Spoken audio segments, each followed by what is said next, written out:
Mary to my right has championed that for many years. The climate justice movement, the inclusion of loss and damage in the agenda here in Sharm el-Sheikh.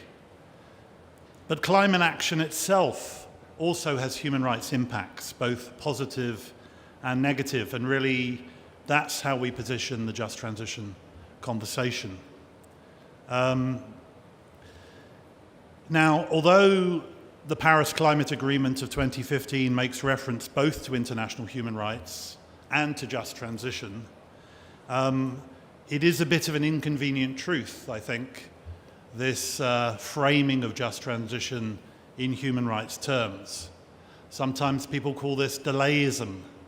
Sometimes we're criticized for shifting the central attention off workers to other groups. Sometimes the financial community will tell us that human rights are just too hard to measure within an ESG framework. Sometimes human rights are seen by governments and business as just too sensitive, particularly at a time when many human rights defenders and environmental defenders around the world are suffering intimidation, imprisonment, and death just for speaking out in the name of climate justice. So Mary, Chair of the Elders, former President of Ireland, former UN High Commissioner for Human Rights, longtime champion of climate justice, patron of my own organization, give us a bit of context as to what this conversation is really about. Thank you very much, John. You know, this is my first day of COP. I know a number of you have been here for quite a long time, and it hasn't been easy. I'm going to be here until the 18th, so I'll know what you're talking about. But I feel at home with this company. You know, I feel, you know, looking at you, a lot of faces that I recognize. It's great to be back in the human rights community on just transitions. This is of critical importance, and I'd like to thank IHRB, I'd like to thank the Laudes Foundation, the Institute for Sustainable Communities, and the Climate Policy Initiative for bringing us together. And I look forward to listening to the impressive panel that will be opening our discussion and learning from all of you this evening. I'm delighted that John is the gender balance on this platform. That's good for him, you know, very good for him.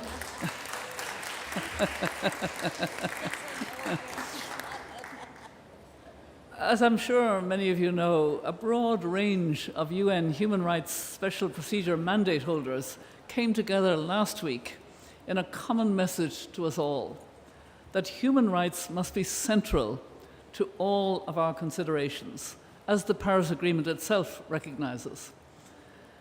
Actions to address the climate crisis have their own consequences and human rights impacts. The concept of just transitions is, I'm happy to say, increasingly being centered in the broad framing for ongoing discussions on how to achieve the changes needed in economies and in societies in ways that protect the rights of those most affected. And we now have the concept of just energy transition partnerships, called JETPs, as we've learned, coming into focus as well. I kind of observe, like probably many of you, that JET-T and JETPs are being interpreted in various ways, and in too many cases, without the justice component being clearly rooted in international human rights and labor standards. A mix 'em, gather 'em, you know, kind of loose language. No, justice, not loose. We have to really bring it back to justice and human rights standards.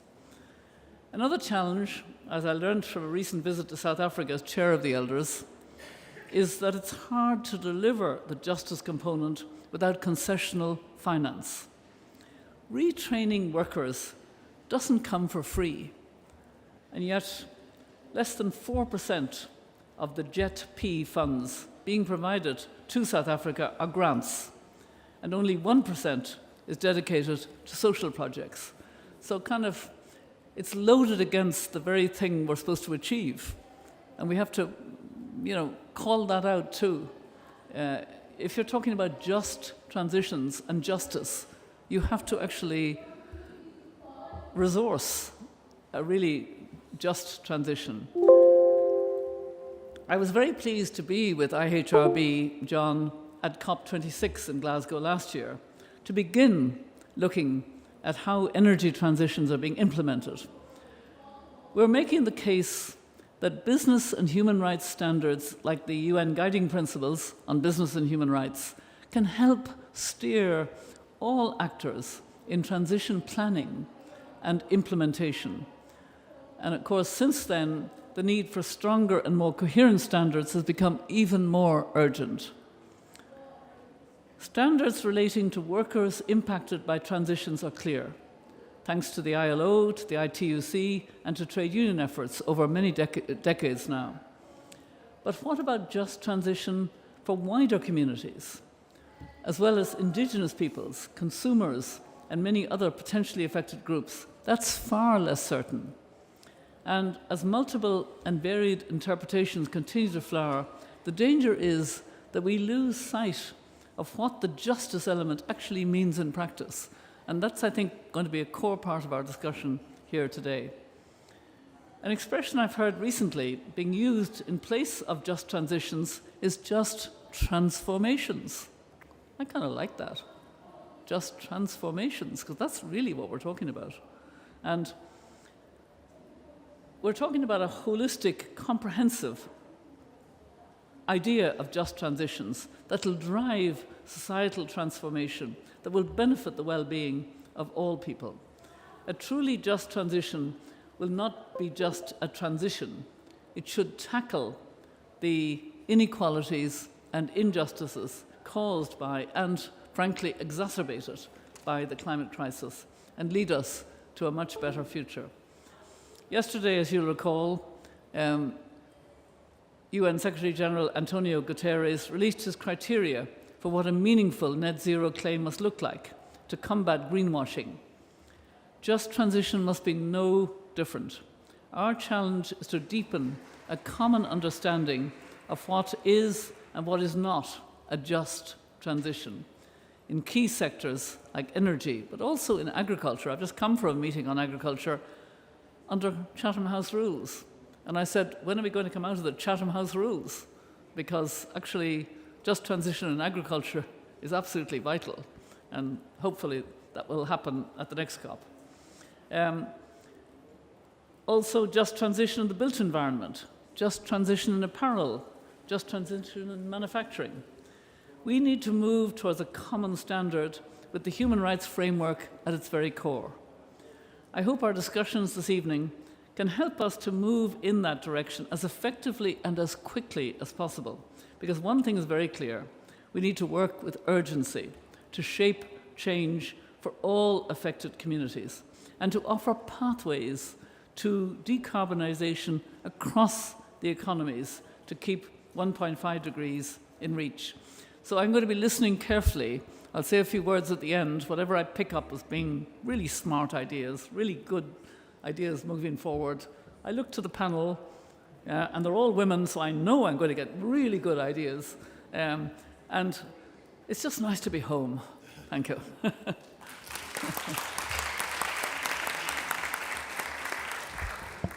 Thank you, Mary. In the conversations we've been having over the past 2 years, there tends to be 4 buckets that emerge when we start thinking about a just transition framework. And really, I want to get this panel to test whether these are the right buckets or not. The first is benefits. Clearly, communities, workers, and others need to be better off after the transition than before. They need to understand the purpose and the beneficial arrangements for them in transitioning. The second area is protection, mitigating, minimizing human rights harm, human rights due diligence. That's clearly important, particularly for vulnerable communities. The third area we often hear about is the accountability gap, the need for process-related rights to be upheld, now for Indigenous peoples, procedural rights around free, prior and informed consent for workers around collective bargaining and freedom of association, the right to a remedy for all affected groups, etc. And then the fourth bucket we often hear about, Mary, you mentioned it in your opening remarks, is the need for transformation. I believe Africa at the moment, 80% of African exports are raw commodities. Africa sits at the bottom of the hydrocarbon value chain. It will not be progress in 20, 30 years' time if we replace the hydrocarbon value chain with an extractive green model where Africa, again, sits at the bottom of the value chain. So this transformational element of the conversation is key and critical. We can think about it in terms of discrimination and inclusion and gender, ethnicity, age, etc. as well. So this is now going to be a conversation between the panel, and then I'm going to be bringing you in. So please prepare your questions and comments, and be as provocative as you can be as well, please. Megha Nath, to my right here, is a program manager on energy and the environment for the Institute for Sustainable Communities. Megha, I think we've already said that the worker focus is central, as is gender. Can you tell us a little bit about why it's important to apply a gender lens in relation to workers, please? Thank you. Your microphone's there. Thank you for the question, and I'd like to emphasize, this from more of, women, the gender from women working in the manufacturing. Like, I'll tell you a story about it.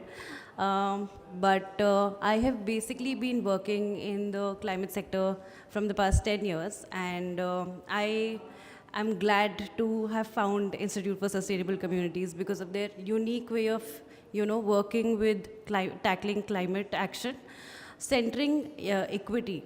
Like what we are doing in Mekong, for example, with the manufacturing sectors, we are helping these billion-dollar companies in the Mekong region and trying to help their supply chain decarbonize, but in an equitable manner. And this energy transition is basically getting a lot of opportunity to the whole ecosystem, not only to get technology with it, new technology or new structures or new systems into play, but also has this whole unique way of, identifying how socioeconomic structures can be revamped, restructured. And what we haven't done earlier when we were going through the agricultural revolution or the industrial revolution is keeping the gender lens in mind when we were always getting that opportunity to, transition. This platform luckily has started talking about a just transition. And the whole idea of basically getting different communities together, focusing on women, would actually take long to transition. But if you think of it, with all these climate disasters happening, 80% of the women and girl workforce are basically hindered. And whenever there's a climate extreme, whenever there's extreme transition or extreme weather change, girls are the first to be told to leave their schools and, help with family. Or women are the ones who are displaced first with these conditions. Basically, to set the ground a bit, I'd like to put three things to seed the plant for this conversation. One is that what I'd already repeated, that this sustainable energy transition is an opportunity to not leave back what we have done earlier. Second is that there's a proper business case to get gender equity into the system. McKinsey recently did a diversity wins report where they have actually estimated in numbers that, if you increase women participation into the workforce, you can actually increase the GDP by 28 trillion. And for example, like in India, women workforce participation is only maybe about 21%, which is, leading to 18%. So there's huge potential. And with this whole renewables coming up, because India has a great story for solar, the solar story that we are trying to, lift up. Over there also only like 18% of women workforce are employed, and that too not in high productivity jobs. They're still like about, 15% of them are in the administrative jobs, or maybe 3% would be, as in logistics. Only 1% would be in technical, high level, skilled jobs. So there's a lot of potential with this energy transition to get women into the workforce. One very important thing that is also happening at this phase of our life is that automation, internet, AI, machine learning is helping us go through this transition. And skilling as a solution is much more easier than what it used to be ever before. So this is my second thing that I want to plant. Lastly, third that I want to plant as a thought for this discussion is that we are beyond the phase of, just thinking about embedding women, respect for women. We should have standards for enabling gender neutral ecosystems, enabling ecosystems, because at the end of the day, we need to be able to account and monitor and it's just empirical to be logical. So that's about Thank you. And I'm going to come back later to the question of standards and whether you feel you have the standards you need within a just transition process or not. But Joan, I'm going to move on to you now. We often talk about Indigenous peoples being the guardians of a lot of the world's remaining biodiversity, but you also sit on, I believe, 70% of the unmined transition minerals that this planet is going to chase. Lithium, cobalt, etc. So whichever way we look at climate change or just transition, Indigenous people sit right in the crosshairs. Tell us a little bit about where Indigenous rights sit within a just transition process. Yeah, thanks for that, John. Indeed, we're expecting another wave of what we call green colonization, with the threat of mining, new round of mining in the name of climate change. And we know the history of mining in indigenous territories. It has always came with conflicts and human rights violations, destruction of livelihood, destruction of the environment, violence against women. Those are the realities that we see on the ground in many, many mining areas. So if we want to take the just transition as an opportunity, then we need to ensure that this will not happen. And when I say we should ensure that this will not happen, we need to start from the respect and recognition of the rights of indigenous peoples over our lands, territories, and resources, our cultural integrity, and our right to self-determination. And they come as a set of rights. Now, in order to ensure that this set of rights are protected, we need to have a stringent application of the free, prior, and informed consent of communities, affected communities. And when I say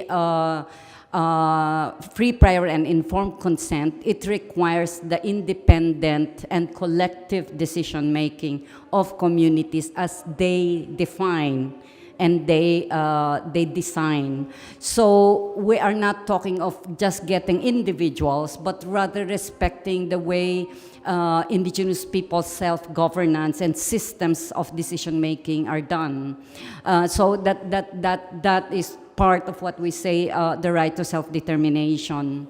Now, I still want to see this as an opportunity of turning around what has gone wrong in the past, and to look at FPIC this time as a tool for partnership, as a tool to correct the injustice and treat indigenous peoples with dignity and rights.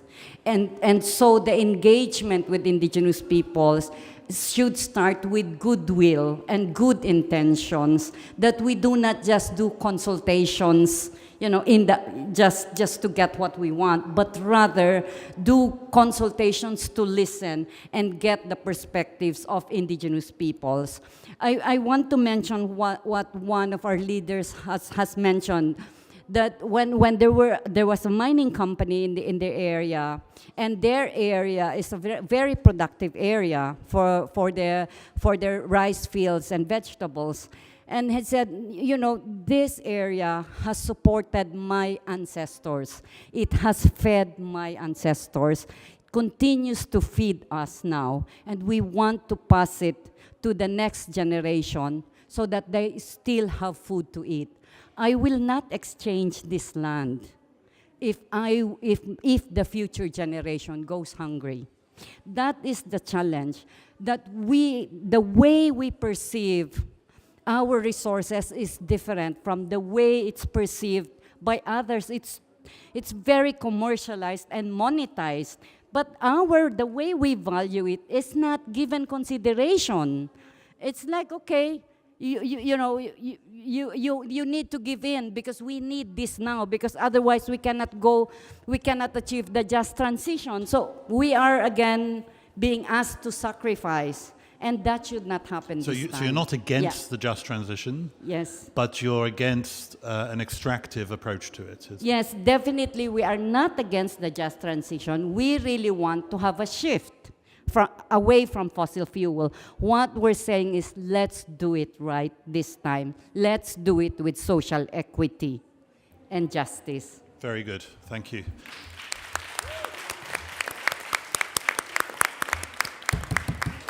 Right, you've got to clap everybody now, okay? Everybody. Marlin, where are you? Right down the end there. Marlin Pettersson Beckerman is Head of Sustainability Communications at IKEA. So IKEA is divided into two parts. There's Int'l and there's then the franchises. So you're the sort of supply chain head office bit, aren't you? Procurement and... you'll tell me I'm wrong in a second, but I think that's what you are. And you sit across, of course, IKEA sits across your global brand. You sit across many markets, but many different supply chains. Wood, of course, cotton, to name but two. How do you get started from a business perspective on the just transition journey?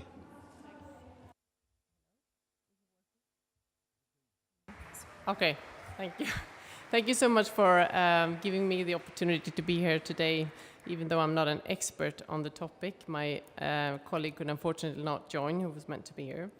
And first of all, I want to say thank you so much for having this discussion and dialogue today. We believe that just transition is one of the most important topics at COP.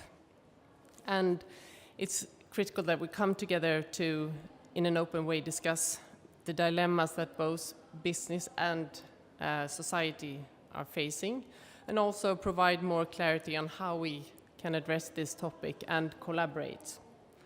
But so how do you get started? Well, a starting point for us has been to set a commitment, to set a common direction in our sustainability strategy for the whole IKEA brand on ensuring a just transition.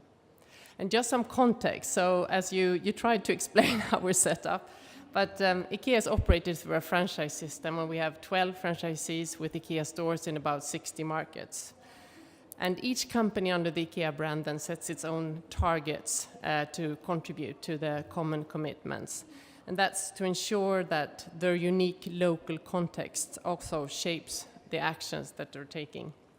And then we have about 1,600 suppliers, and supply chains are very diverse, from large-scale production to small-scale farming and enterprises. And we also want to bring our customers along in this transition by making sustainable living, as we're a home furnishing business, affordable to the many people.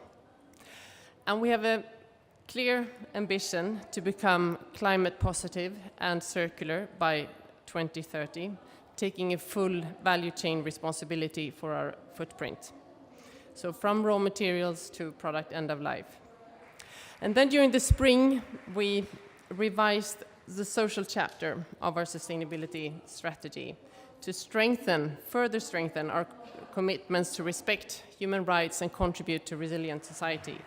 And we also included the commitment to securing a just transition with focus on enabling decent work.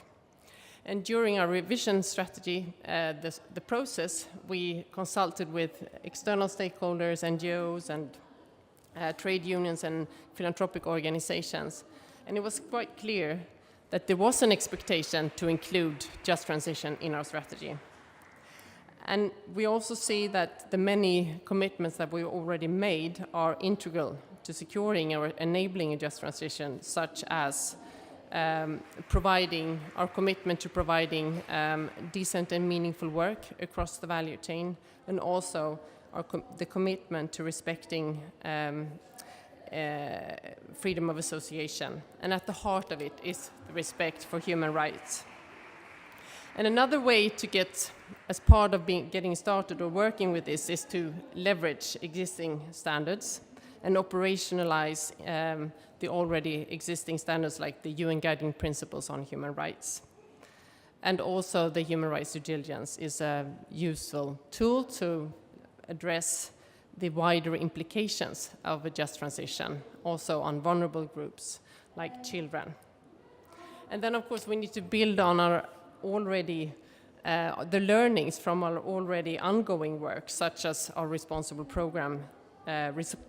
sourcing programs. For example, setting strict requirements, having long-term supplier relationships. On average, we have 11 years, which enables a much deeper collaboration, and then being very present on the ground. And we can also borrow learnings from the automation of our production, which has also required action on upskilling and reskilling. And it's all about sort of collaboration in the end. So this is a bit of the context in which we sit. That's great, and I'll come back to you, don't worry. Often when we put supply, demand, and finance people in the same room, we find out that the existing standards that you have are not really aligned with each other. You're not incentivizing each other, and there might be a lack of social and human rights content, but at a minimum, I think we need to move towards greater alignment and coherence. So if we pretend in a sense that IKEA is the supply side, I'm going to move to the demand side, which is Cristina Gamboa, your CEO of the World Green Building Council. When we think about emissions, 73% of emissions, I believe, are energy related. But if you divide that up, something like 17% is buildings. And then if you think about transport, and if you think about the supply chain of the built environment, which I think includes IKEA furniture, every time I go to a city, half the houses have IKEA furniture and there's IKEA stores. So there's your supply chain. It's a huge part. 37 or 40% of the entire energy transition portfolio does relate to the built environment. So you have, from the demand side, one would assume a lot of leverage. How do we use the leverage you have? Thank you so much, John, for that. It's okay? Can you hear me all right? Closer? Really close? Excellent. I just wanted to delay the answer. Such a huge question.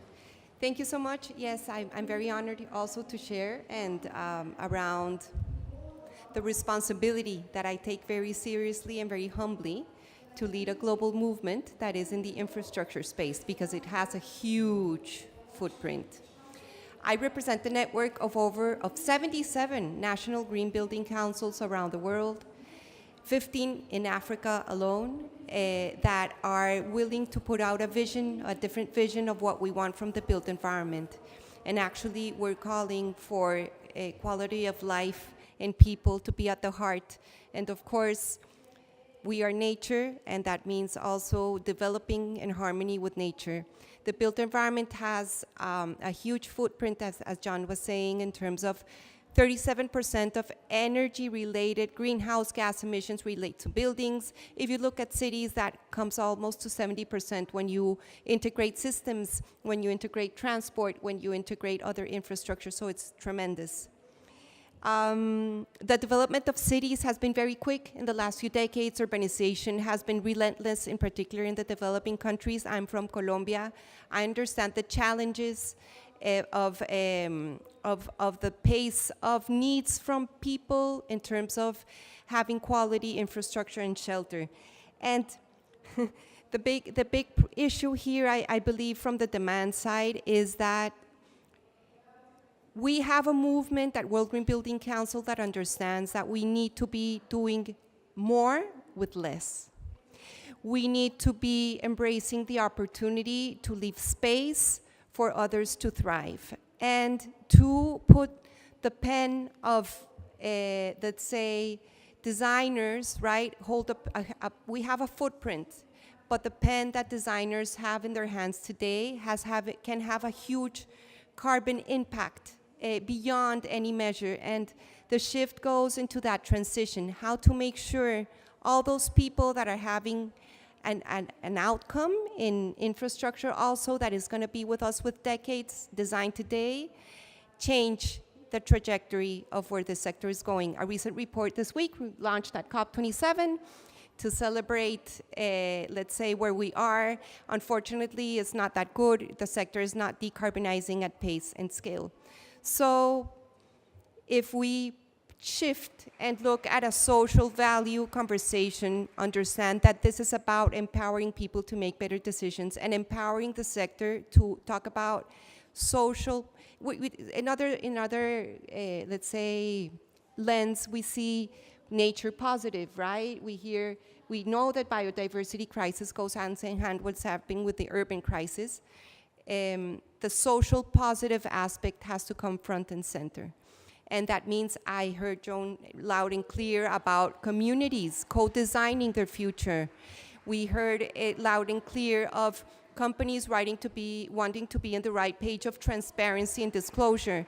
And I think that is where we stand in terms of bringing people with us in the conversation instead of just doing let's say, the same side of lineal development of the past. That means regeneration, that means inclusiveness, that means a conversation around deep sustainability that goes into the whole life cycle of the built environment and not the cost reductions of just specifying products in the short term, right? And the building is a huge product, and it's our homes. Our homes are not using less. Our homes are wasting energy. Our homes are not fit for purpose. And in that just transition, the quality of the homes we're offering sometimes are not thinking of the comfort of people. And so linking those needs of all those people involved in the whole life cycle, including consumers that possibly don't know what this means. How do I make better choices? Indigenous populations that are possibly not in the conversation of what they're being offered for shelter. And of course, workers and workers' rights. Our industry, of course, has to enable those investments to be able to make them be part of the electrification, decarbonization opportunity, which is huge. We can win a lot in terms of independence from bringing in renewables, electrifying buildings, improving their quality, but not forgetting that people use them, their shelter. They have to be resilient in the context of the climate emergency, and that is happening now. And it's the opportunity to envision a different sort of a future where we can co-create that fossil fuel-free built environment that also adds to quality of life and brings in people into the conversation. And I'll come back to you as well. Yes. So if you could pass the microphone on. Barbara Buchner, Global Manager from the Climate Policy Initiative. So we're now moving on to finance, the third piece of the triangle. I've been reading a lot of your reports the past few days, and so have people in The Economist and other outlets. I can see you've been much cited this week. You say, I think, that we will need $4.3 trillion a year by 2030 if we're going to make the transition. And I guess if it's going to be a just transition, we need as much of that money as possible. And President Joe Biden announced yesterday in his speech $500 million for Egypt in terms of an energy transition. Last year, 8.7 billion was announced for South Africa, but these feel like tiny, tiny sums compared with $4.3 trillion. And when I've been part of these finance conversations, people say, well, in Europe and North America and elsewhere, the private sector is coming, there's not a lack of money. There's a lot of private money. But in the developing world, the private sector are not there, or if they are, they're charging huge interest rates and exorbitant fees. And we're reliant at the moment on philanthropy, and we'll hear from Laudes in a minute, to get this going. So what are we going to do about this? What is a smart mix of public-private? You know, how do we get from where we are to where we need to go? And I've also heard from South African think tanks that even amongst the 8.7 billion in South Africa, if you think about the real justice transitions, they're the hardest ones to fund. The higher the justice quotient, the harder it is to get private finance to come in on the back of public and philanthropy. Is that right? And if so, what do we do about it? Well, first of all, thank you so much for having me here, and thank you also for giving me a very easy question to solve. And thank you, Mary, for your confidence that we will be able to come up with good ideas here. Well, I think the important part here is actually, I want to come back to a point that Mary made before. I mean, whenever we think about a sustainable net zero transition or even a broader real just transition, we are talking about deep systems level changes. We're talking about a transformation. And that requires really everyone to be part of it. And that requires, public sector, all different types of entities in the public sector, but then also in the private sector, but also civil society and academia to really help us make sure that we do that rigorously and that we do that right. And I think the issue I see at the moment, just we are still talking in silos. There's great conversation on, the public finance part. Lots of development finance institutions, great work. There's a lot of conversations around the private sector. G-funds here, G-funds there, very good. There's excellent science discussions, great, discussions around nonprofits. But what is missing is really that we bridge between all these silos and bring that together, because everyone has to play a role if we want to get to the scale that is needed. And so here, I'm now coming to your question, but I think obviously the private sector is key here, but I think the public sector has an extremely important enabler, and public sector and also philanthropy has an important role to enable that transition. Why is the private sector important? Well, obviously you said it already. This is there is no shortage of capital. I mean, if you look what's in the global capital markets, the trillions we need are a tiny part of that. So we really just need a really small percentage of this overarching capital to be kind of realigned towards just net zero transition, and that really would help us. Yes, obviously it will require transformation, but that is the reason why we need to focus on it. I think the second point why we need to focus on it, we have been tracking climate finance at CPI for the last 10 years actually now, when no one was talking a lot about climate finance yet. And what we see constantly is that the public sector has been shouldering most of the, actually 50% of the financial flows that go towards climate, towards a sustainable development. So obviously we do know that we need to, I actually at this point as well that came back from some of the previous interventions, we need to use public money more effectively. We need to think about the quality, the impact of public money. We can do more there, but it's private sector that will help us to scale. So that is why we really need it. And I think the third point on why private capital is so important is it is today still inflicting harm because it is driven by short-term reflections. It is not taking into account climate risks. So it's not only that we cannot get towards a just, sustainable future without the private sector, it's also that we really need the private capital to enable this transformation, to enable this switch. I have more on the public sector, but I can come back later. No, but I want to ask you a quick question, because sure. Mary, in her opening remarks, mentioned the UN Secretary General's statement around the need for a baseline on net zero. And obviously Mark Carney's GFANZ is struggling with that at the moment. And do you think we need, from the financial side, some very clear standards relating to just transition? Well, I actually would echo, and I promise we have not discussed that before, but what Mary said, I mean, we need exactly the same process that we have had to come up with this, standards for alignment on net zero. We need that same for just transition as well. We need to bring together, as I said before, the different actors across the ecosystem to really make sure that we come up with standards, we come up with guardrails that allow us to understand whether we are moving in the right direction. And then we need accountability. We need to measure that. There needs to be someone who helps measuring, whether we're making progress. There is a wealth of very welcome announcements every year, and I'm very happy about those. I mean, there's a lot of net zero alliances, new targets, new coalitions, which is fantastic. But we need to understand whether these pledges really translate into concrete action, and this is why we need standards, we need guardrails, and we really got to make sure that that there is someone who is measuring that. Standards, guardrails, and accountability. We'll definitely come back to all of those, yes, so don't worry.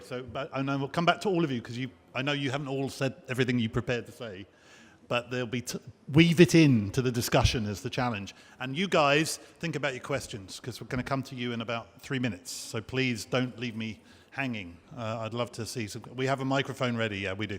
Okay, finally to Leslie Johnston, President of the Laudes Foundation. We've heard, well, I think it sets it up really well for you. I believe, a lot of people talk about the role of philanthropy to kickstart this, but I believe it's only 2% of current philanthropy that goes to transition. Why is that, and what can we do about it? Yeah, and I think, well, maybe before I answer that, are there any foundations in the room? Okay, not too many. There is a misconception that philanthropy will come and save the world. It's a silver bullet, and it's not. Isn't that what you meant to do? Isn't that what philanthropy does? Philanthropy is actually the result of a broken system, but we won't go into that here. But I think that there is actually a real opportunity for philanthropy to be catalytic in this space. But you're absolutely right. I mean, philanthropy, in terms of climate mitigation and just transition activities, it is less than 2%. Total philanthropic giving is under $1 trillion, and 2% of that is peanuts. So philanthropy is not going to save the world. Philanthropy is not going to fund the transition and fund all this inclusive activity it needs to happen. But what it can do is help us change the frame. And I think what's important with philanthropy is it actually challenges the concept of what is good socially and environmentally. And Mary, I loved how you rooted just transition in human rights, in labor rights. I mean, that is what this should look like, and I think philanthropy can play a role in really helping us understand how holistic this transition should be. What it can also do, and it's not really doing enough of yet, but I think it can actually, well, first of all, show what's possible, and that's where we talk a lot about concessionary finance. Just earlier this week, we brought together about 60 investors across the capital continuum to talk about how do we connect the dots across foundations, impact investors, institutional investors, asset managers, et cetera, family offices, to play that catalytic role, to bring in things like guarantees or new financial instruments that can actually unlock more commercial finance. So philanthropy can do that. But again, I wouldn't depend on philanthropy doing that, because I think there's a business case for commercial investors to do that. But I think what is important, and maybe what's exclusive for philanthropy to do, is to be that convener and bring together, well, hopefully, these sort of unlikely allies, that it could be the one that actually helps business understand how to do this. I think it's great to sit next to IKEA, who I believe is really an example of how to do this right, and who's incorporated this in how they do business. That's unusual. Not many companies do that. So I think philanthropy can actually help bring business along. I think also philanthropy can actually bring the voices of the workers and the farmers and the communities and the producers and the indigenous people to the table. And this is really important. Cristina talked about the role of workers. I mean, at Laudes, we have a great partnership with a construction workers' labor union, which is trying to bring the voice of workers to the built environment, given the vast decarbonization that needs to happen. No one thinks about the workers. No one thinks about the communities when you're actually trying to retrofit a building. What does that mean for, a single mother living in a flat that's going to increase in rent? So there's lots of things philanthropy can do, but what it can't do is pay for it. So I would hope that the one foundation in the room, are you listening? That this is the time, I think, for philanthropy to step up and play that catalytic role and connect the dots, but then also bring other investors along and business to actually step up. So it's not just about money, it's about coherence. It's about incentives, yeah? Okay, yes, come back. I want now you to spark off each other a little bit, and then please, is anybody got a question already?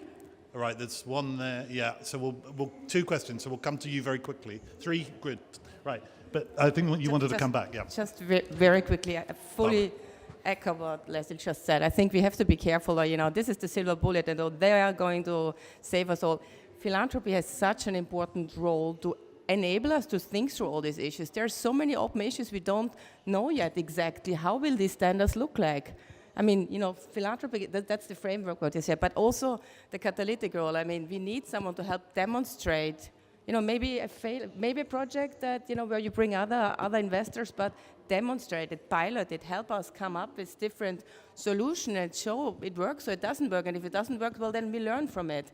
But this is something where, the type of very catalytic, nimble capital that philanthropy has is so important. So greater coherence within the financial sector. I mean, as we heard in Glasgow last year at our event, there's a lack of alignment between supply, demand, and finance in energy. I think we're hearing it again also on the built environment side this year. And then the need for it to be people-centered. And we've heard about workers, gender, indigenous peoples, but there are other groups too. This seems to be the key components of a just transition framework. New standards are needed, I'm sure, but before we even get there, how do we better align and cohere the standards we have already? They don't seem to be working together, they seem to be working against each other in many cases. Let's take 3 questions, and then I'll come back to the panel. Could you introduce yourselves as well, please? Thank you, John. David Croft from Reckitt. Thank you for the opportunity to be here as well. We've been talking a lot this week about the impact of climate change on health and a push towards next year and a health day at COP, hopefully. And for me, health is a significant and hugely important part of the just transition conversation. But what's also struck me is that we continue, it seems, to talk about climate change, social impact, and even biodiversity as 3 separate silos. And I'm curious about what the panel would think about how do we draw a people-centric thread across all 3 of those so we proverbially kill 2 birds with 1 stone, which is a bad thing on a biodiversity metric, but hopefully you'll get the sentiment of what I'm saying. How could we get those 3 things connected well together in a very people-centric set of solutions that means we move forward faster and we're not trying to deal with silo solutions that don't do the big picture job? Great question. Without killing any birds in the process, right? Just go there and then there. Introduce. I know who you are, but for the room, please introduce yourselves. Thank you. I'm Jane Nelson, the director of the Corporate Responsibility Initiative at Harvard Kennedy School. Thank you very much, not just for the panel, but the great work that you all do. And Joan, I want to pick up on your comment about green colonization, and particularly green transition minerals and green hydrogen. I know we've got other colleagues in the room who are working on green hydrogen. How can we make sure with green hydrogen and other transition minerals that we don't make the same mistakes that we made traditionally in mining and oil and gas? And what are the potential, and possibly for Bridget as well, of sort of financing principles, like we have the equator principles? Is there an opportunity to think of both financing principles and sort of green mining, green hydrogen principles as part of the just transition discussion? Thank you. Thank you. Save up the questions in your heads, and then we'll just go next door. Oh, there's 2. Yep. We'll go there and then there. Yep. Right. And there was somebody over, yes, and there. So we'll take 3 more from the front. There'll be plenty of time for another round in a second. Int'l, Climate Action Network, Southeast Asia. I'm from Malaysia. And we are the co-host of the Just Transition Forum in Asia for the 2nd consecutive year. And this year we had 9 transformational labs touching on topics ranging from just protein transition, transportation, just urban transition to just energy transition. So we covered the different sectors you were talking about. My point is that when we are talking about just transition in general or just energy transition in particular, there are really very few real-life case studies or real-life examples to draw from.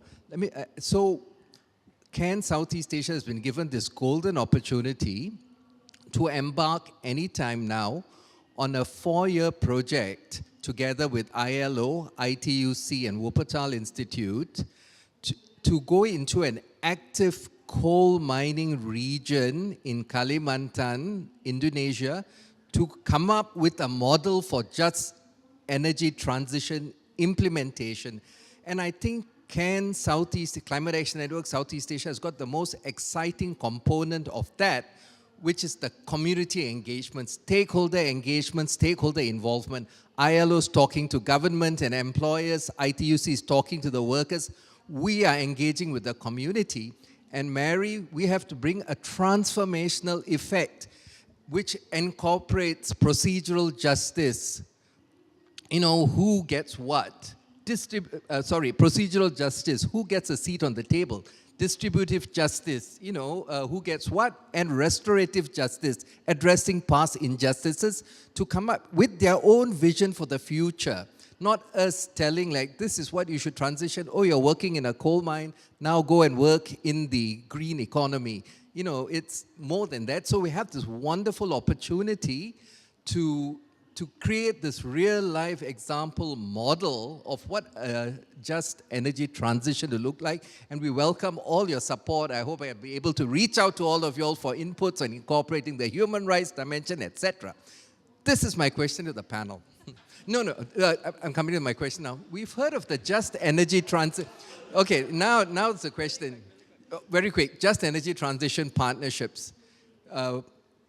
It started with South Africa. Indonesia's just got $20 billion. It's going to be announced at G77. And the other country they're looking in is Southeast Asia, is Vietnam. These, some of the civic space in these countries, Vietnam in particular, is extremely restricted. And when the people, you know, the few rich countries are cherry-picking whom they're going to do the JET partnerships with. I mean, let's be frank. You know, so it's like, okay, we'll choose Indonesia, okay, it's Senegal, okay, it's Colombia. They're coming to Vietnam. So, and when they say that when we do the Just Energy Transition Partnership, we'd like you to bring civil society into the consultation process. We want you to be involved. And they say, no, we don't want it. You promised me this was a question. Yeah. So the question, okay. Yeah. So they say no, and it's not a deal breaker. It could not be. So if these countries came and asked you and told you like they don't want to involve civil society, do we go ahead with the project? What would you tell these funding agencies? I want to know That's a good question. You got the if in just in time there as well. So I think there, yep, Nick, and then there, and then we'll come back to the panel, and then we'll come back to the rest of you. Fantastic panel. Nick Robbins from London School of Economics. One thing we've done here at COP is launch a Just Transition finance tool with the ILO. And the reason we were delighted to do that was because of the quality control aspects that you've identified. Particularly in the finance sector, more and more banks, investors, and so on are going to be introducing transition plans. Guidance from GFANZ specifies that just transition needs to be part of that. My sense is that the capacity for communities to respond and to be able to have meaningful dialogue and participation, particularly in terms of Indigenous peoples, but workers, in terms of gender dimension, communities, and others. Dimension of capacity and ability to participate is not there. So there's a huge capacity gap. Be very interested across all the speakers' very different perspectives. Is that there, and at this COP, the presidency has come out with its Just Financing guidebook and so on. So lots of interest from the finance sector, but how do we ensure that communities and stakeholders of all kinds are enabled to take part? Thank you. Similar question, I think, related. And over there, yeah. Is this working? Yeah. Thank you, John. Is this working? Yes, Chris. Thank you, John. And we have the concept of just transitions, just transformations. And an emerging conversation I've seen at this COP is just breakdowns. And I wonder, and it's the concept of, in the case of rapidly accelerating social and economic breakdown, how do we manage that process justly as possible, also as an adaptation measure in pipeline? Is it important for business to consider just breakdowns? What is the role of the private sector in that response? When you say breakdown, you mean closure, do you? I mean social and ecological breakdown in the sense of a 2-3 degree world, if we, heaven forbid, reach that point. Right, okay. Right, shall we start with you, Joan?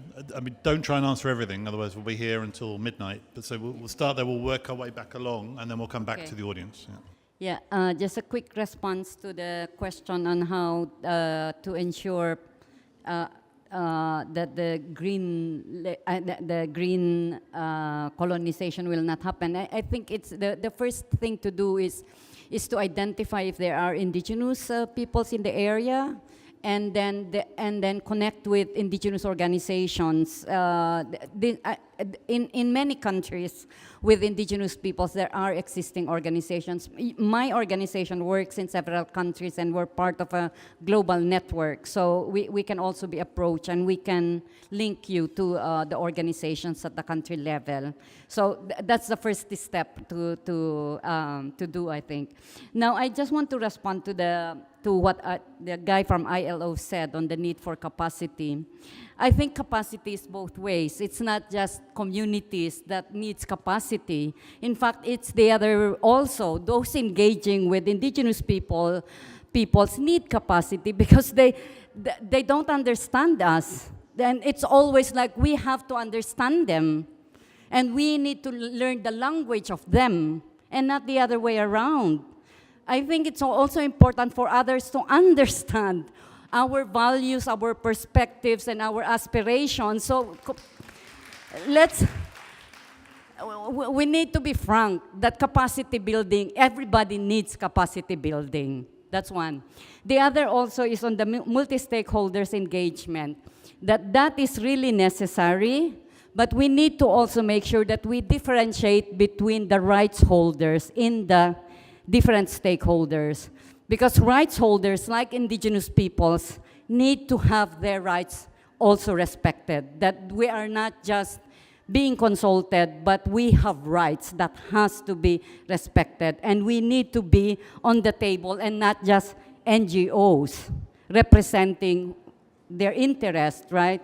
We need to be there as rights holders. Thank you. Megha, do you want to come in? So I'll try answering the questions on, how we should construct pilots, basically. This was your question. Okay, sorry.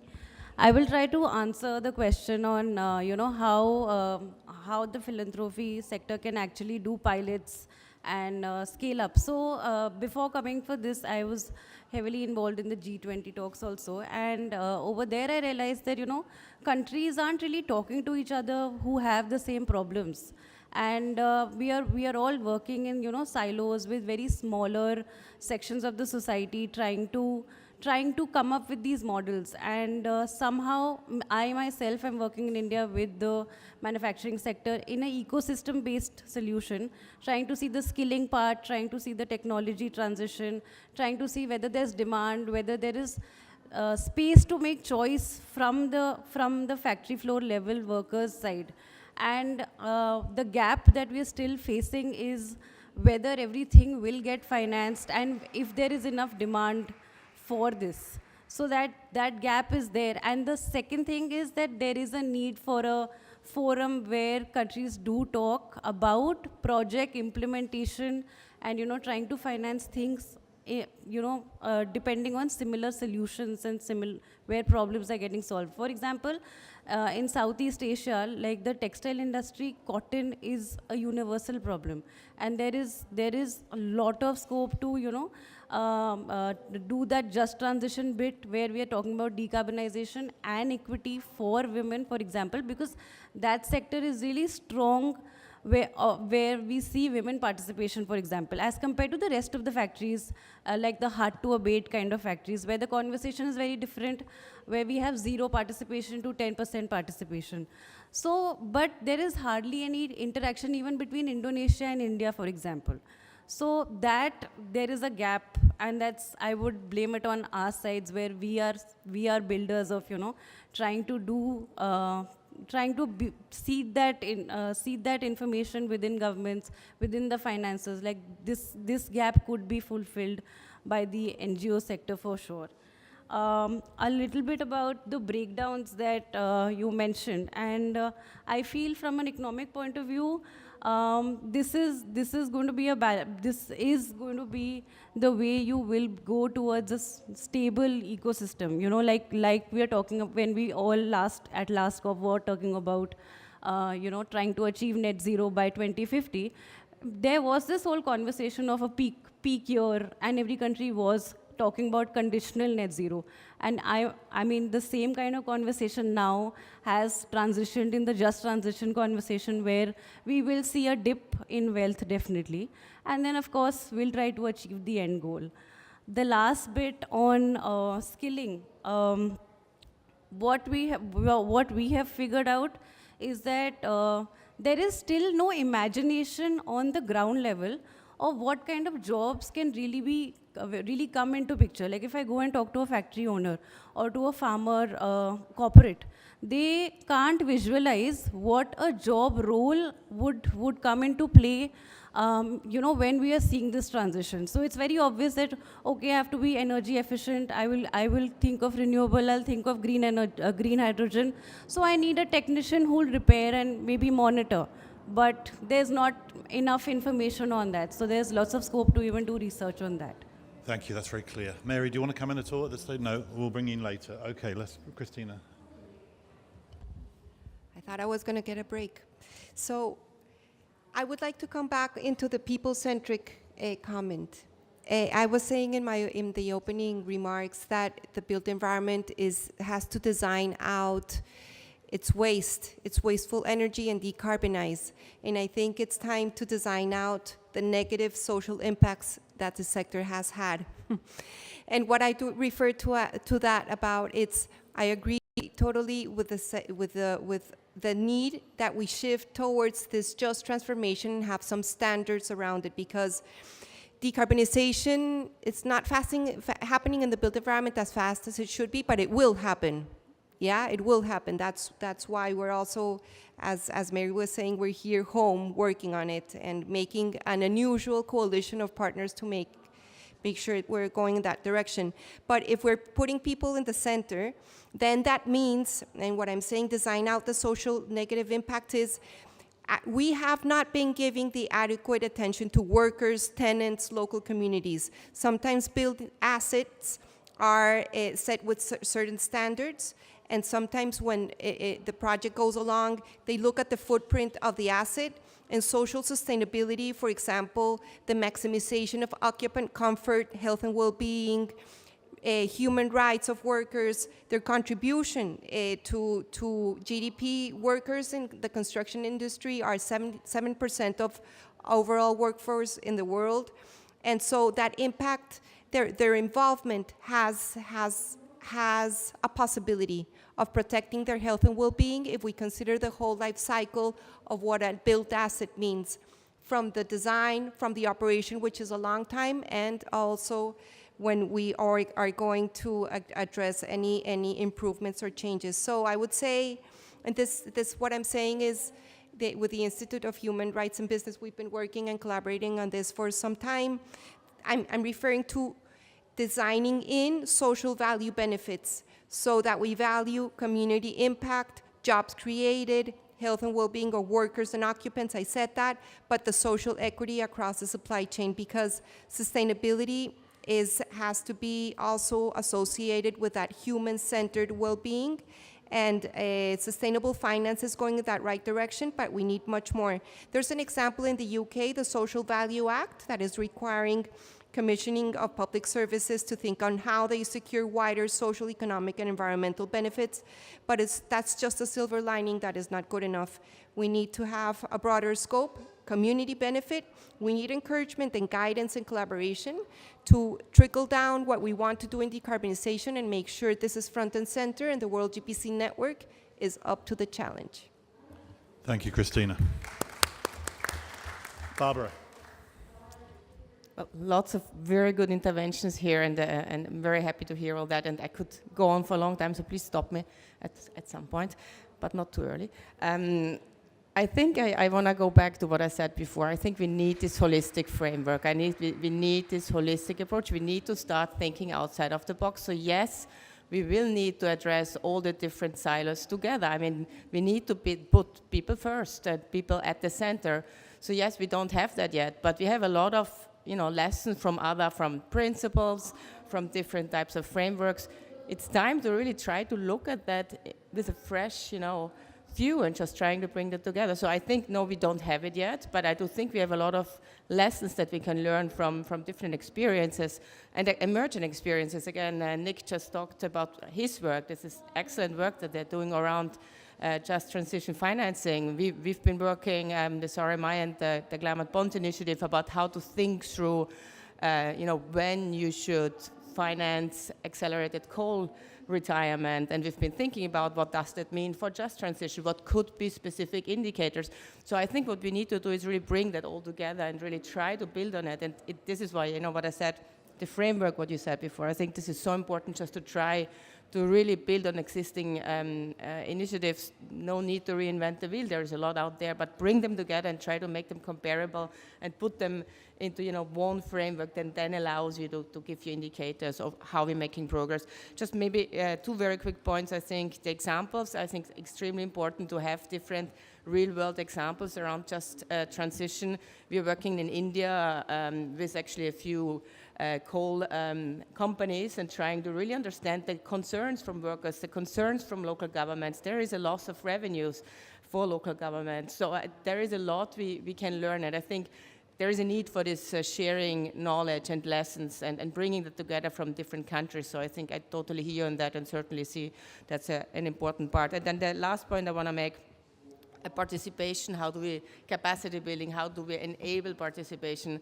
Well, capacity building, first of all, I feel like this panel here for me is certainly, I'm learning a lot already, so I think this is capacity building, but we need to, as I said before, we need to bring all the different actors together. This is about governments, national, local ones. This is about, financial institutions. This is about labor unions, worker groups, communities. We need to bring them together, and I think the approach to do that is really bottom up. I think we need to go to the country and have a local organization that has the links to kind of bring them together. And there's some of these, this kind of efforts currently evolving in the JETP discussion. We are trying to help in Indonesia on that one, and would love to just make sure that we bring everyone together. But I think you really need to go bottom up and really understand from the country and from the community who is there and who is working there. Thank you, Barbara. Leslie. Thank you. So before I answer, I want to answer actually the first and the last question. I think everyone's answering the first and the last question, but anyway, they're the fun ones. So the first thing is, there is an incredible graph that plots ability of countries to achieve their social ambitions against their keeping within planetary boundaries. I can share that with you, John, if anyone wants to see that. And effectively, it is the failure of a system on one chart, because it shows as you get closer to reaching social ambitions, education, health, etc., you're using more of the resources. So effectively, social and environmental are at odds. And that has actually shaped, I think, the way that funders, philanthropy, governments, business think about this. And there's an easy solution, which is systems thinking. Because if you bring a systems thinking lens to this, then you actually can understand that complexity and see how these different things play off each other and the dependencies and the challenges. Unfortunately, we're not seeing enough systems thinking. We were just in a session earlier today about almost the clash between systems thinking and the holistic view and the finance system, which could be seen as very linear. So this is a challenge, and it's something that I think, if anything, kids are taught in schools, they should be taught systems thinking to save us in the future. So to your question, have you read Ministry for the Future? Kind of scary, but kind of hopeful. I mean, I think, you know, I don't have an answer for your question, but I think that what I loved about that depiction of the future is the local element, and it goes back to what Joan was saying. You know, the ownership, the agency of local communities coming together and building what effectively is a thriving local economy. If that's our future in a, you know, situation like that, then it can't be that bad. But what's critical to that future is the agency and the ownership. And I think you said it, Joan, very well. That set of rights are really owned by those that own their future. So I hope that's the future in the Plan B, but I'm still working for Plan A.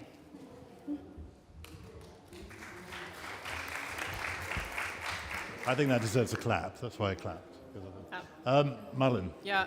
First of all, thank you for raising the question that we are looking at these topics in silos. We definitely support an integrated view on tackling climate change, nature loss, and increasing inequalities. It's very, very important, and we're just looking at how we can do that in a better way. And we have just now updated our social strategy and making sure then that we also have human rights at the center of everything we do. And then engaging with different stakeholders is definitely a key part of our approach, and something that we would need to bring into the just transition as well, with all groups around the table. And we have been working with different materials also to build up that experience. And yeah, we also fully support more sharing of knowledge and bringing more clarity on how we can do this all together. Thank you. I think there were some questions at the back, yes. Gentlemen very patiently, and two, three, and the lady in front. So we'll take those 3, 4, 5, 6, and then we stop. Because Mary has written a book while you've been. There's a book to be read here. Mary Robinson's book on just transition is being written as we sit here. So, sir, short, please. Yeah. Thank you. First, my name's Asad Raymond from War on Want, and part of a movement-led project around the global Green New Deal. I have to say how welcome it is to see people talking about systems thinking. Some of us probably were a bit younger when we came into this system from the climate justice movements, found ourselves often sidelined because we talk about systems thinking and justice. And now often people talk about climate justice and, of course, stripped out the structural analysis, the systems, and climate justice has largely become a hollowed term. And I think often the same is happening to the just or justice transition as well. It's been hollowed out to largely mean, I think, anything that anybody wants it to mean.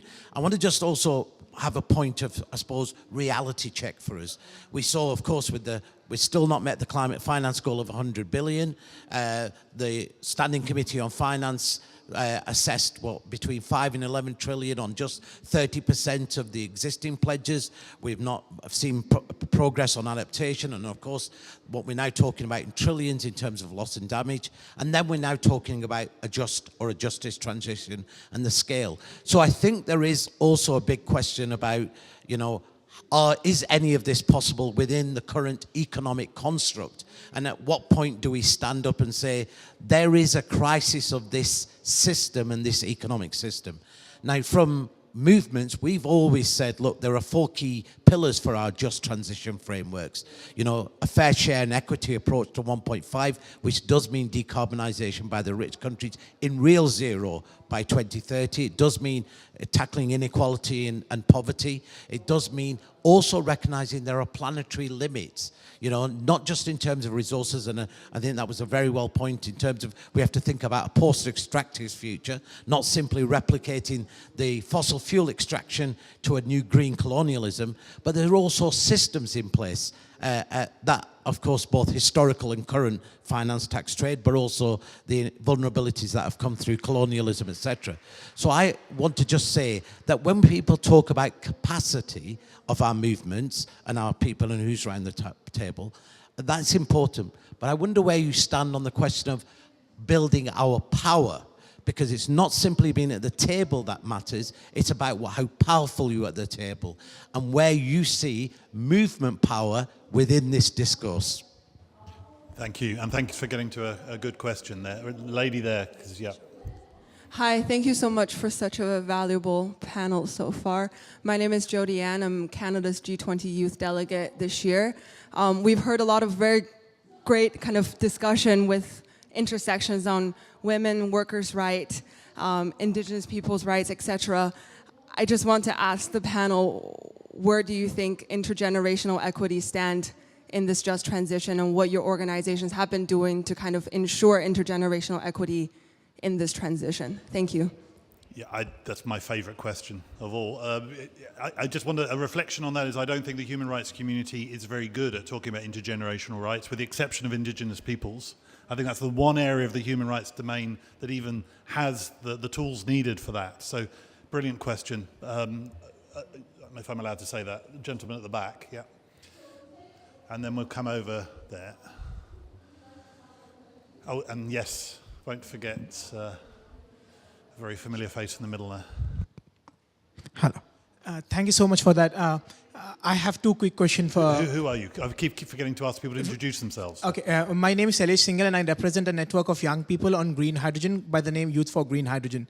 In the past 7 months, we have mobilized young people from 78 countries talking on green energy and the green hydrogen specifically. And the best we realized was that when we started this network, only 20% of young people knew what green hydrogen was. Over the last 7 months, now the same young people, when we did a research, 83% of young people know what green hydrogen is. Now, my quick question is, to what Megha, of course, started left with. Last year, there was this 10% of job postings required one green skill. But unfortunately, only 1% of the jobs got hired. The idea is that there's a big gap between the demand and the supply of the skilling up. So how do these institutions plan to, because 0.3 million young people are getting graduated every year. If they don't know, if there's no proper green skilling, how do we plan to get posted to them? And just second last, to what some of this comes up on the global standards, some of these institutions like green hydrogen organizations and some of them do have a global standard that is already created. So would we have these institutions and the governments really endorsing such standards, or would we have localized standards and not having a global standard altogether? What would be your take on it? There's some people in the audience who can answer that question pretty directly. It's up to them. Here, please. Particularly, you're an employer. In a way, you might want to respond to that first question about the green skills, but you don't want to. You can. Introduce yourself, please. Okay, hi. I'm Rachel McCune from Scottish energy company SSE, and my question is a little bit related, and it's basically about mechanisms to share value. So there is a big reason why there is so much private capital that's coming down the track, particularly for renewable energy, and it's because there are benefits for private capital from doing that. And that's great, that's good. However, it is probably in all of our interests that there's a bit more sharing of that value.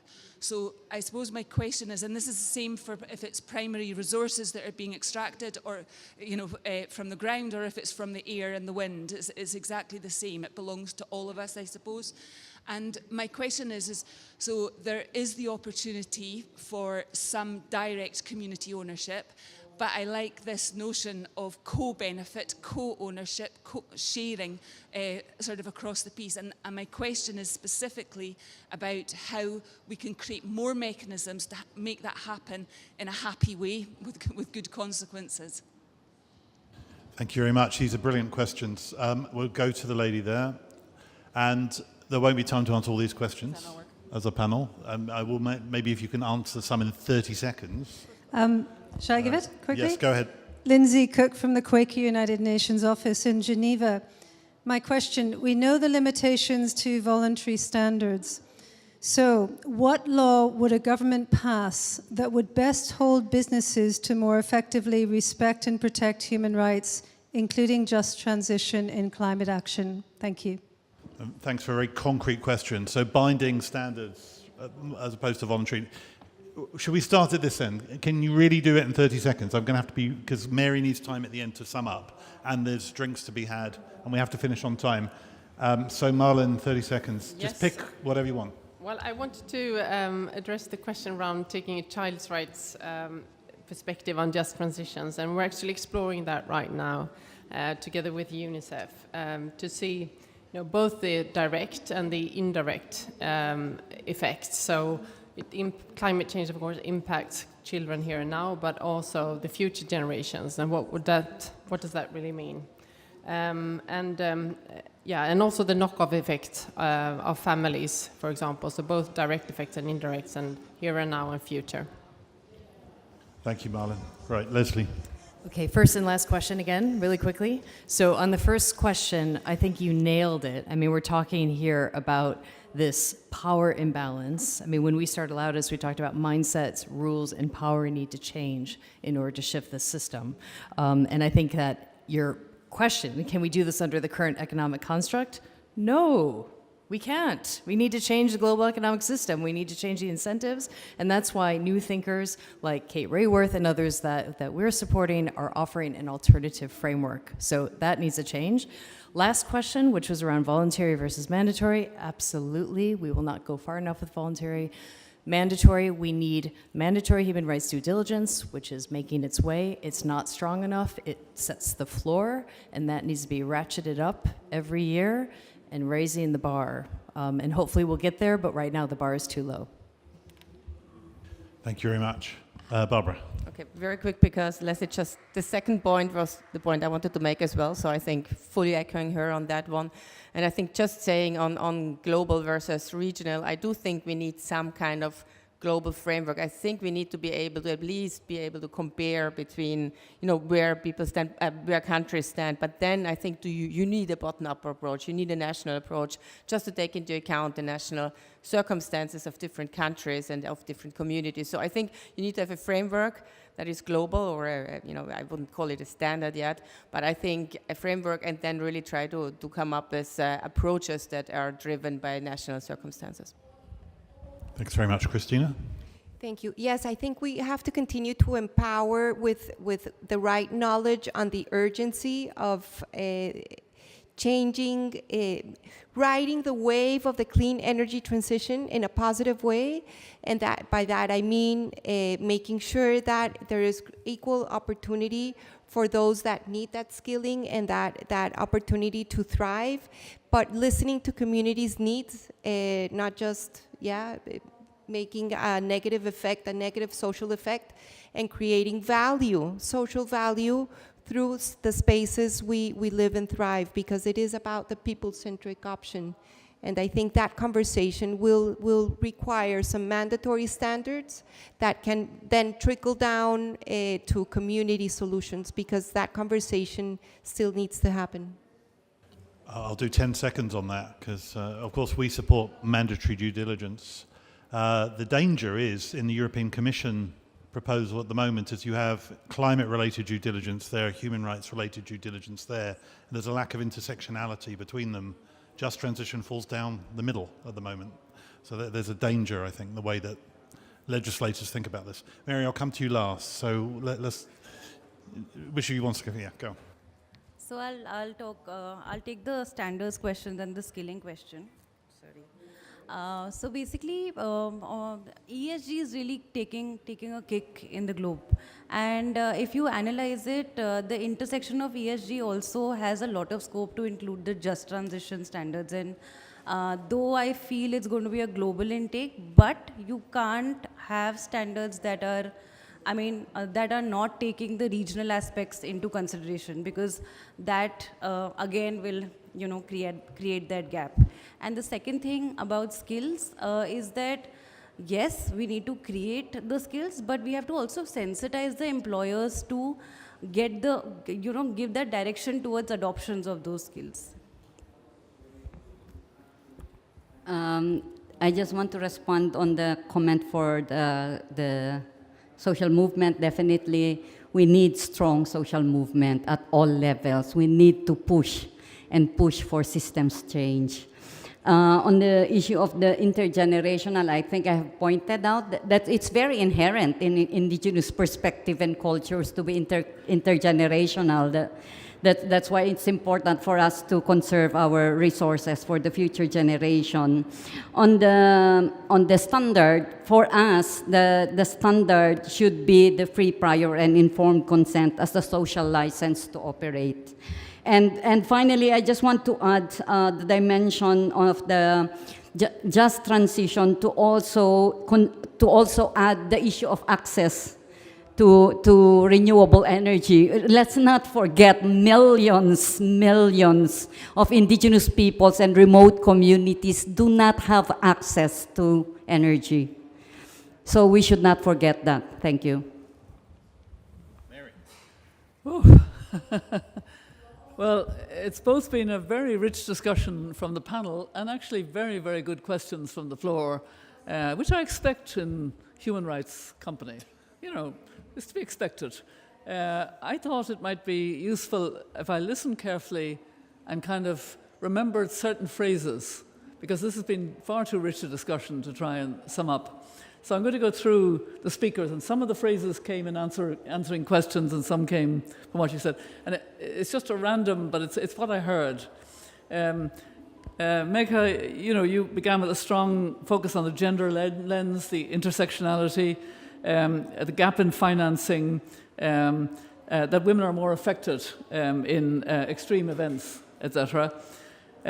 Joan, I loved a lot of the things you said about Indigenous circumstances. You spoke about expecting another wave of green colonization, and when Jane Nelson picked that up, you came back with a lovely phrase. You said, those engaging with Indigenous people need capacity building. Couldn't agree more. Very true. And you also said, again it's very true, that the way we, meaning Indigenous peoples, perceive resources is different, because you have a different relationship with nature. And that too has to be brought out. Marlon, on the supply chain point, you talked about the starting point is the sustainability strategy. And you said that you're aiming to be climate positive and circular by 2030. That's pretty good. If you can achieve both of those, that's not bad. And then you talked about the need for long-term thinking, that the short term is the problem. Cristina, on buildings, you spoke about the need to be more, to do more with less. I like that phrase, do more with less. You said our homes are wasting energy. You said that people-centered options and community solutions are what we need. Barbara, you said we need deep systems changes, and a lot of people, especially in the audience, also reflected the need for systems changes, transformations. You said we're still talking in silos. We need a holistic approach. And then you made the point, which is true, there's no shortage of capital. That's not the problem. Okay, and then Leslie, from the Laudes Foundation, you spoke about the role that philanthropy can play, an opportunity to be catalytic, an opportunity to actually show that systems thinking can take us into a better, highlighting of the social dimensions. You said that we need a change in the framing. We need to be rooted in labour standards and human rights. I thought the questions were really very good, but I couldn't begin to. What I'm trying to say is lots of kind of points of wisdom that we can take away and think about. Human rights is fundamental to the systems changes we need, to the transformation we need, to the justice we need. And we should be in the forefront of speaking this up.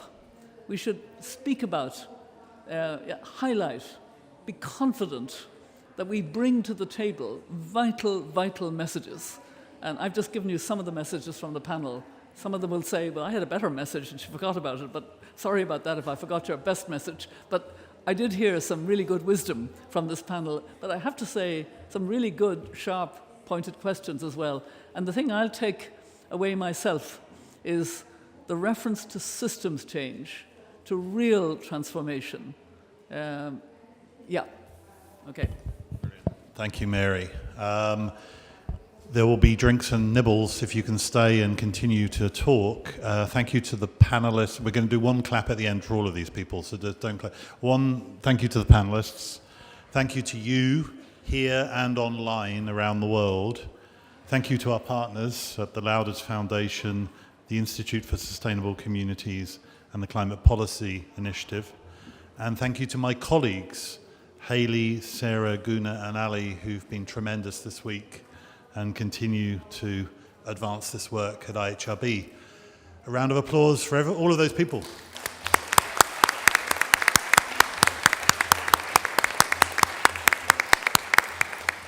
Thank you. And food and wine outside. Yeah, and I think a little round of applause to our moderator, John. No.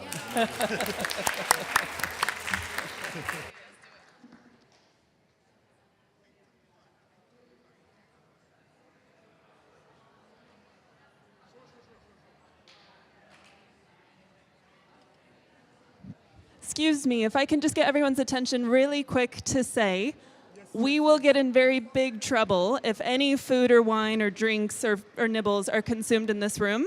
So we're moving everything outside. Help us do that. Join us outside. It'll be 2 minutes and you will be rewarded.